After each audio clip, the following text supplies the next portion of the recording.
매일경제신문 4주차 주간 소식 2부 하겠습니다. 현 사회를 표현하라고 하면요. 저는 책임 없는 사회, 내로남불 사회, 부끄러움을 모르는 뻔뻔한 사회라고 표현하고 싶습니다.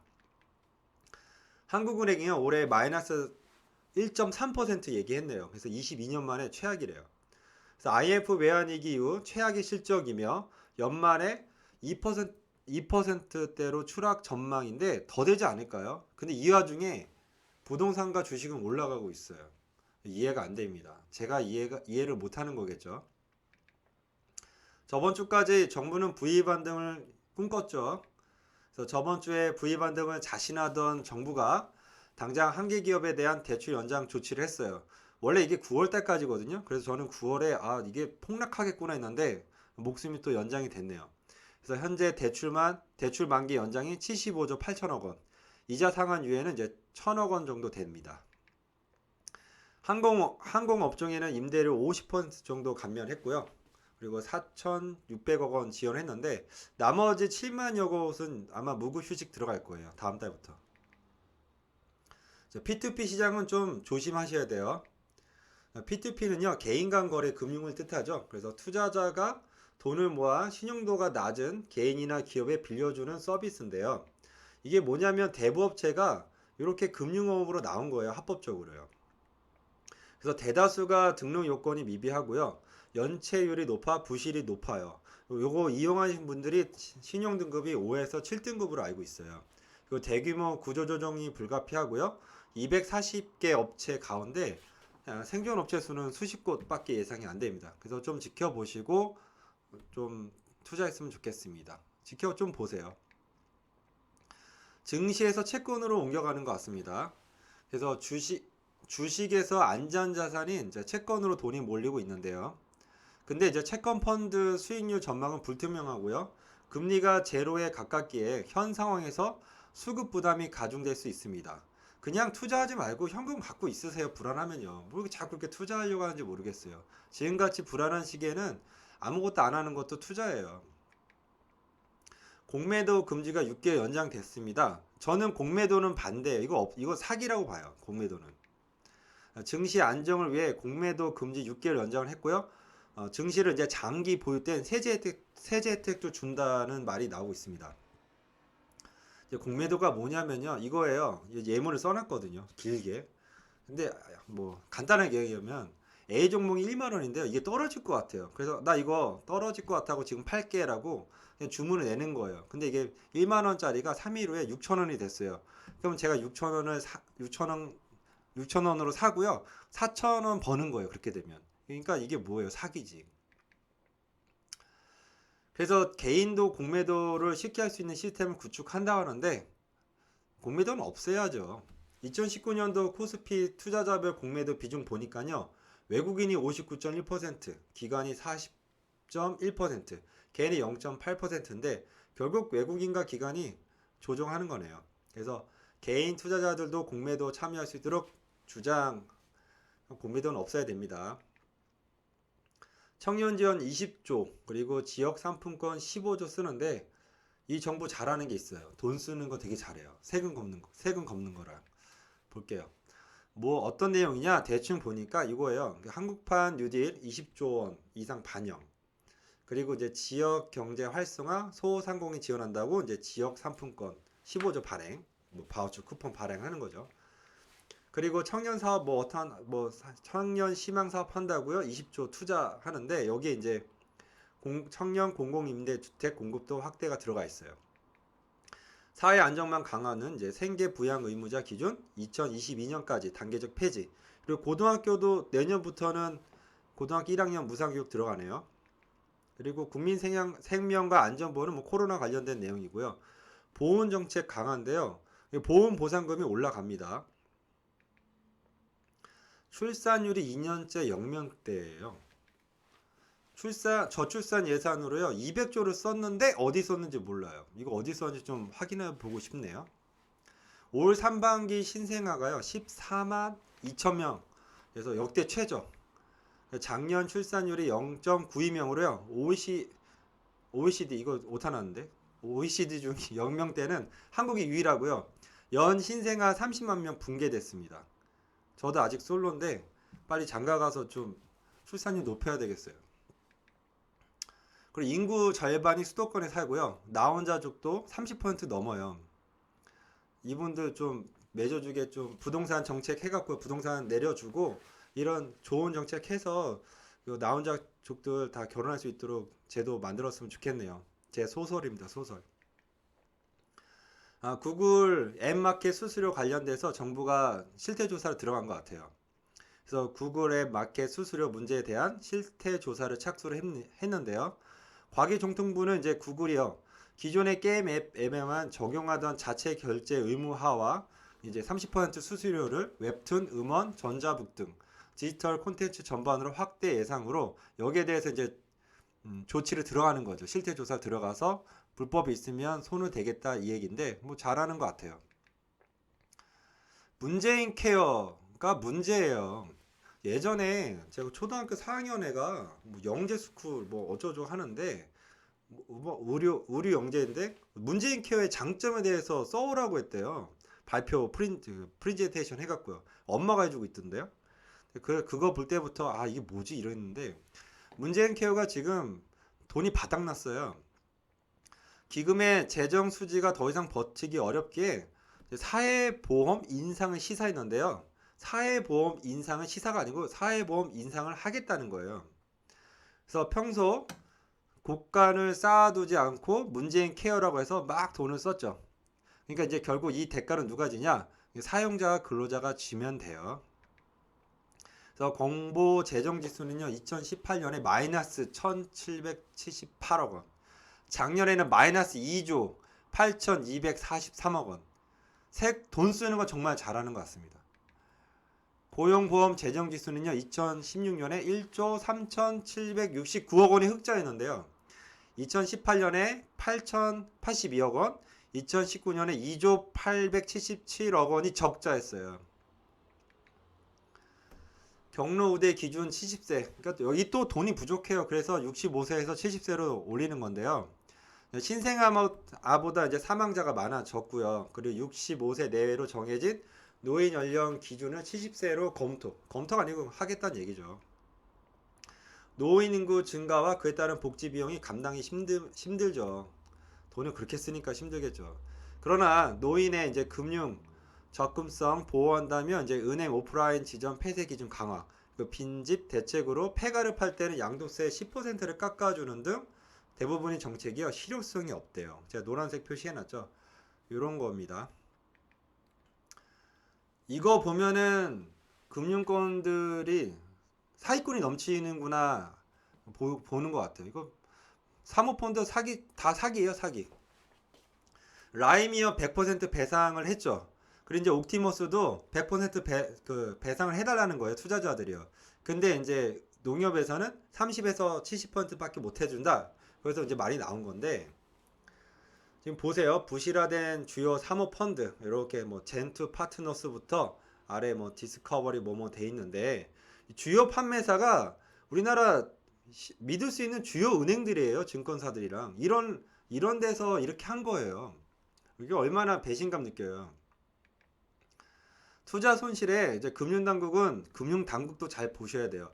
금융당국은 해당 은행과 증권사가요. 투자 손해 받은 투자자한테요 100% 배상 책임을 하라고 지시를 한 거예요. 그럼 은행과 증권사도 할 말이 많죠.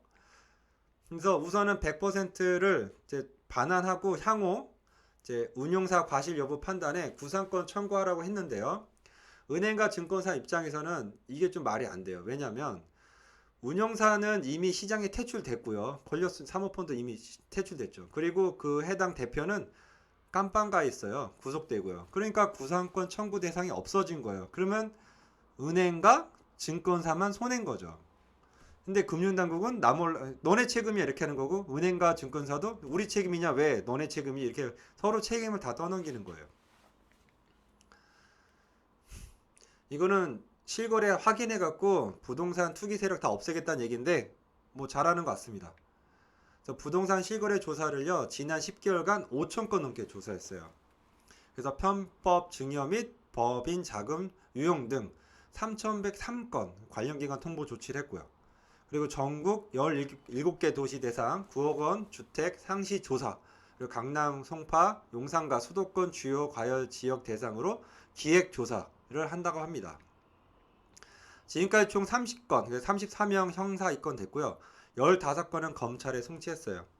이 중 가장 많은 행위는 이제 현수막이나 인터넷 카페, 게시글 통해 집값 담보 유도. 이거 지금 이런 거 다 사라지고 있잖아요. 그리고 현재 수사 중인 사건은 395건인데 많은 분들이 부동산 사기쳐서 깜빵 갈 것 같습니다. 지금 저축은행 돈줄 마가 우회 주담보 이게 뭐냐면요. 주담대. 지금 은행에서 대출이 안 되니까 대부업체에 껴서 주택 담보 대출을 마련하는 거예요. 거기에 대해서 금감원이 칼을 빼든 건데요. 대부업 주택담보대출이 성행으로요. 금융당국이 대부업체 자금줄 조이는 규제에 나선 거예요. 이거 나서야 돼요. 다음 달 2일부터요. 저축은행, 여전사의 주택, 근저당부 대부 채권 담보대출에 대한 LTV 등 대출 규제 적용 이렇게 되어 있습니다.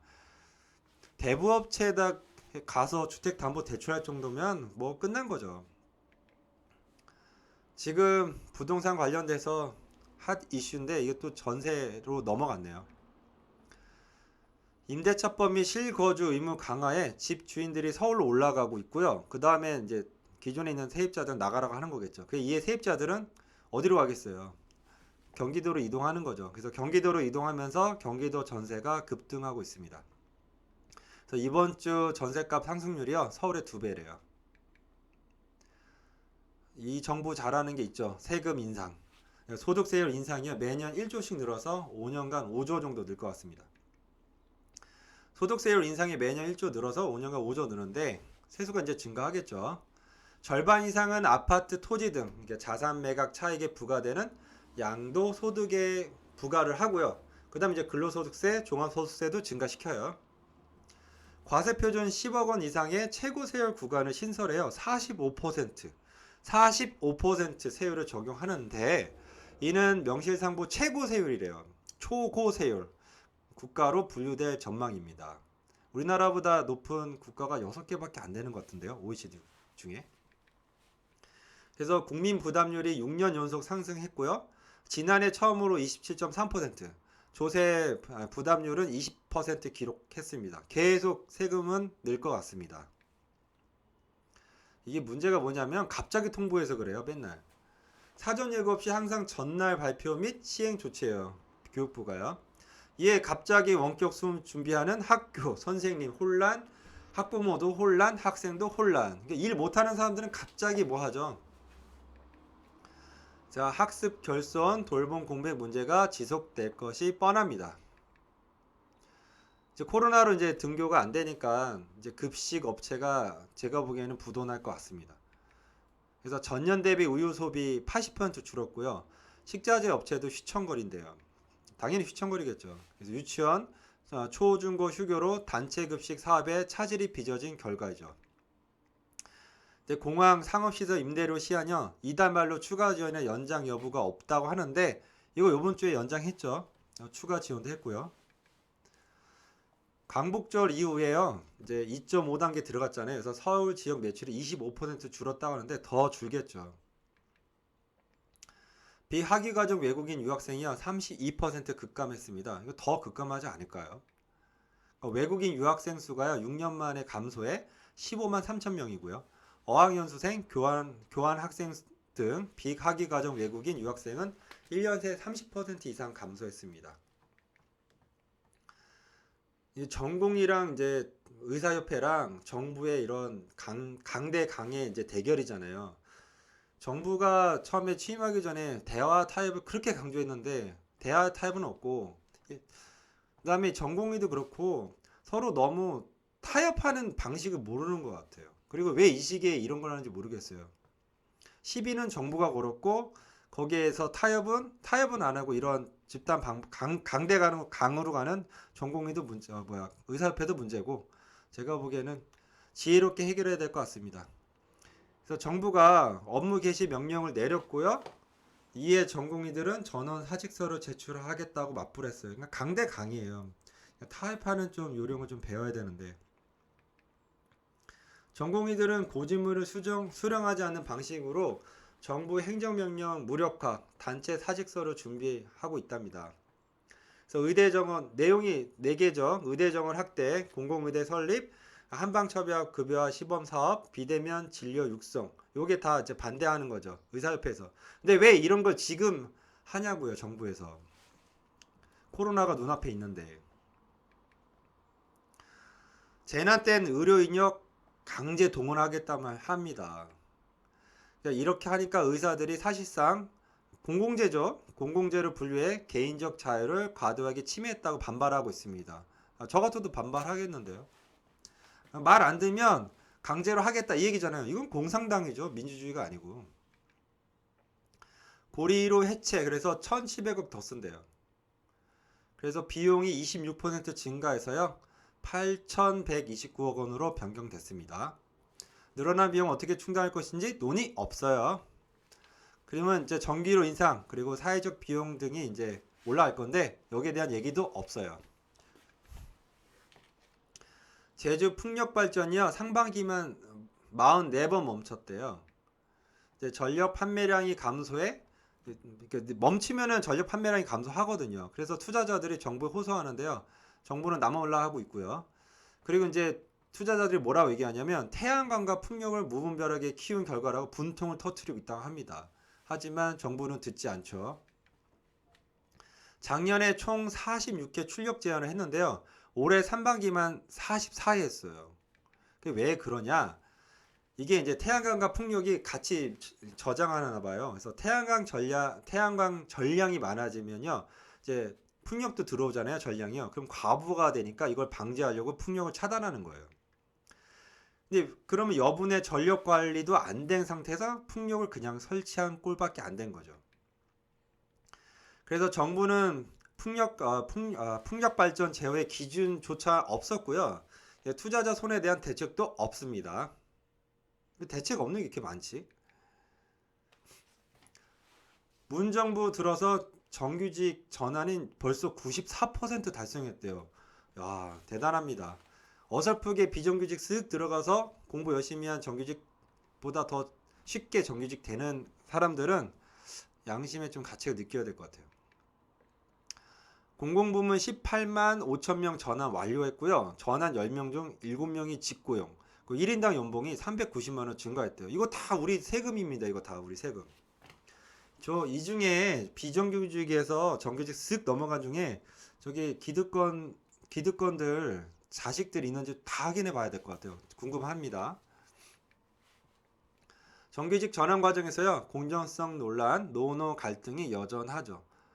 여전하겠죠. 네, 이거 다 확인해 봐야 돼요. 어떤 자식이 들어갔는지. 작년에요. 이제 매세나를 키운다고 불황에도 매세나를 후원한 것 같아요. 기업에서. 이건 좀 잘하는 거죠. 그래서 2019년 지원금이 2,081억 원. 그래서 매세나 참여 기업도 6.2% 늘었어요. 근데 올해는 어떻게 될지 모르겠네요. 그래서 미술 및 전시 분야는 늘고요. 국악 및 전통 예술, 문학, 무용은 줄어들었는데 올해는 진짜 어떻게 될지 모르는 거예요. 그래서 가장 큰 피해자 중에 한 분이 예술계 계통이죠. 그래서 좀 걱정입니다. 미국이 이제 민주당 바이든도 중국 때리기를 했어요. 그래서 연설을 하면서 위구르 탄압은 집단 학살이라고 이런 강력한 말도 쏟아냈네요. 그래서 민주당의 대중 정책은요, 경제, 안보, 인권 분야에서 중국 압박을 이어갈 것인데 미국은 대통령이 민주당이 되든 뭐 아니든 상관없이 미국의 큰 정책은 바뀌지 않는 것 같아요. 뭐 강하게 하냐 아니면 약하게 하냐 이 정도지 큰 틀은 안 바뀌는 것 같습니다. 제가 눈여겨보는 곳이 두 군데예요. 하나는 남중국해고요. 그다음 한 군데는 이란 쪽이에요. 둘 중에 한 군데는 터질 것 같은데 어딘지 참 궁금하더라고요. 미국이 이제 처음으로요 국무부와 상무부 합동 그래갖고 남중국 해군사 기지화에 참여한 중국 기업 24개 업체 그리고 개인은 제재에 들어갔어요. 이렇게 하니까 중국이 불끈한 거죠. 그래서 어떻게 했냐? 중국이 항공모함 킬러라고 불리는 중거리 탄도미사일 발사로 맞대응한 거예요. 깡이 좋은데요. 깡이 좋아. 근데 그 맞대응 했는데 미사일 떨어진 곳이 베트남 또 구역이에요. 그래서 베트남도 중국의 미사일 발사에 비난을 했는데요. 여기가 어디냐? 여기에요, 여기. 그래서 칭하이성, 그 다음에 저장성 미사일 기지에서 이렇게 두 발을 각자 쐈네요. 근데 여기가 왜 중요하냐면요. 이거 잠깐 알려드릴게요. 여기가 이제 한국과 대만 사이가 동중국해고요. 그리고 타이완, 대만과 바로 밑에 필리핀 사이가 남중국해예요. 근데 이제 중국 입장에서는 태평양을 나가야 되는데 두 군데예요. 동중국해 아니면 남중국해. 근데 동중국해는 이제 한국과 일본이 있으니까 좀 애매하고 가기도 힘들고 일본 때문에. 그리고 또 남중국해를 가려고 하니까 타이완이 문제예요. 그래서 중국이 어떻게든 타이완을 먹으려고 하는 거거든요. 근데 아마 미국이 타이완을 보호하겠죠. 이 타이완이 뚫리면 대만이 뚫리면 태평양이 뚫리는 거니까. 그다음에 기업이 돈을 많이 마련하려고 하는 것 같습니다. 미래의 불안함을 대비하기 위해서요.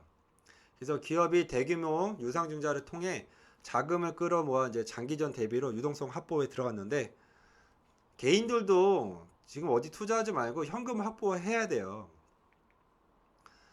그다음에 마지막으로 고등학교 수능 관련돼서 이야기를 할게요. 간혹 이제 학부모들 중에 아버님들이 나 때는 이러지 않았는데 뭐 그렇게 말하시면 학생이랑 그 학부모 어머님들이 서운해하실 거예요. 아마 혼나실 거예요, 아버님들. 수능 제도에 대해서 좀 알려드릴게요. 대부분 수능 끝나면 관심 없잖아요. 그래도 이게 우리나라 미래 세대에 대한 내용이기 때문에 좀 한번 들어보세요.